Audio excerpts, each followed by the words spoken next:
दोस्तों, अनुपमा के आज के एपिसोड में आपने देखा कि आज का एपिसोड अनुपमा की जया से यह पूछने से शुरू होता है कि अब वह वापस आ गई है। वह बंकू और जया के लिए खाना बनाने का फैसला करती है। सुरक्षा गार्ड जया के बैग की जांच करने से इनकार कर देते हैं। अनुपमा और जया को देखकर रोजी मुस्कुराती है। अनुपमा और जया घर लौट आती हैं। उन्हें पता चलता है कि दिग्विजय ने उनके लिए कुकीज़ बनाई हैं। अनुपमा को दिग्विजय की तरफ से धन्यवाद का पत्र मिलता है। उसे रेस्टोरेंट में दिग्विजय को चिढ़ाने वाली महिला की याद आती है। बंकू दिग्विजय को बताता है कि बेकरी वाली आंटी ने केक भेजा है। अनुपमा जोर से हंस पड़ती है। दिग्विजय गुस्से में वहाँ से चला जाता है। गौतम वसुंधरा से कहता है कि वह अब कोठारी परिवार के साथ काम नहीं कर सकता। वह कहता है कि वसुंधरा ने उस पर एहसान किया है, लेकिन वह राही की बदतमीजी भरे व्यवहार को बर्दाश्त नहीं कर सकता। गौतम कहता है कि माही भी दूसरों के बहकावे में आ रही है। वह फाइल वसुंधरा को सौंप देता है। गौतम प्रांशी को अपने साथ ले जाने की धमकी देता है। वसुंधरा गौतम से कहती है कि उसे प्रेरणा पर भरोसा नहीं है, इसलिए वह उसके घर में नहीं रह सकती, जो किसी मंदिर से कम नहीं है। वह गौतम को चेतावनी देती है कि अगर प्रेरणा का आरोप साबित हुआ तो वह उसे नहीं छोड़ेगी।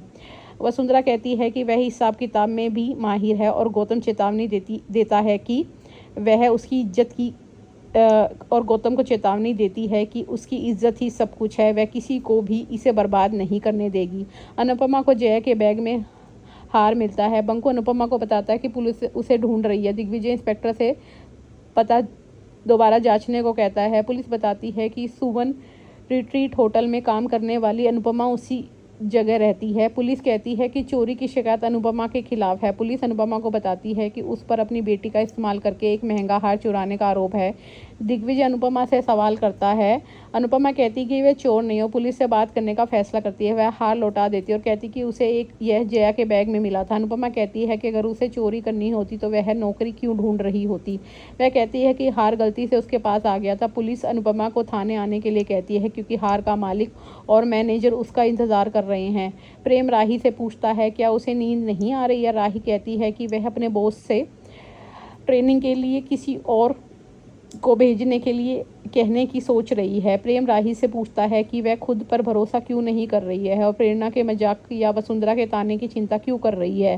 वह राही को अपना काम करने के लिए प्रोत्साहित करता है। राही ट्रेनिंग के लिए जाने का फैसला करती है। अनुपमा हार के मालिक को क्लियर करती है कि उसने चोरी के लिए उसकी बेटी का इस्तेमाल नहीं किया। वह कहती है कि पुलिस के ना होने पर भी वह हार लौटा देती।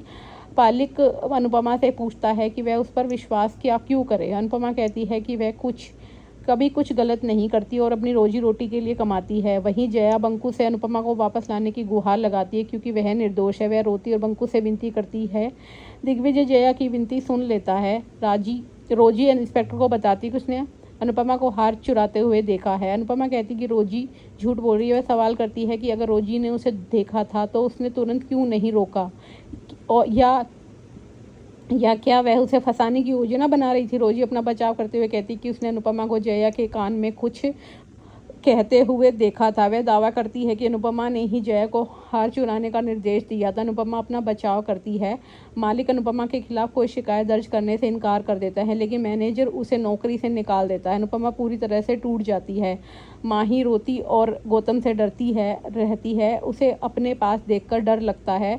गौतम माही से पूछता है कि वह क्यों डर रही है और कहता है कि पति होने के नाते उसके पास रहना उसका अधिकार है। माही गौतम से उसे छोड़ने के लिए कहती है क्योंकि गौतम उसे पकड़ लेता है। वह चिल्लाने का फैसला करती है। गौतम उसे धमकी देता है कि अगर उसने किसी को बताया कि वह उसकी ज़िंदगी बर्बाद कर देगा। राही माही के लिए चिंतित है और उसे देखने जाना चाहती है। वह यह देखकर हैरान रह जाती है कि माही और गौतम दोनों अपने कमरे में नहीं हैं। अनुपमा अपने भाग्य के बारे में सोचती है। रोजी अनुपमा से कहती है कि उससे उसकी चेतावनी याद है। वह कहती है कि उसने अनुपमा को अपमानित करने के बाद होटल से बाहर निकलने की धमकी दी थी। रोजी आगे कहती है कि पोल तालकोंडा का राजा है। अगर कोई उसे नुकसान पहुंचाने की कोशिश करेगा तो वह उसे नहीं छोड़ेगी। अनुपमा रोजी से ईश्वर से डरने के लिए कहती है।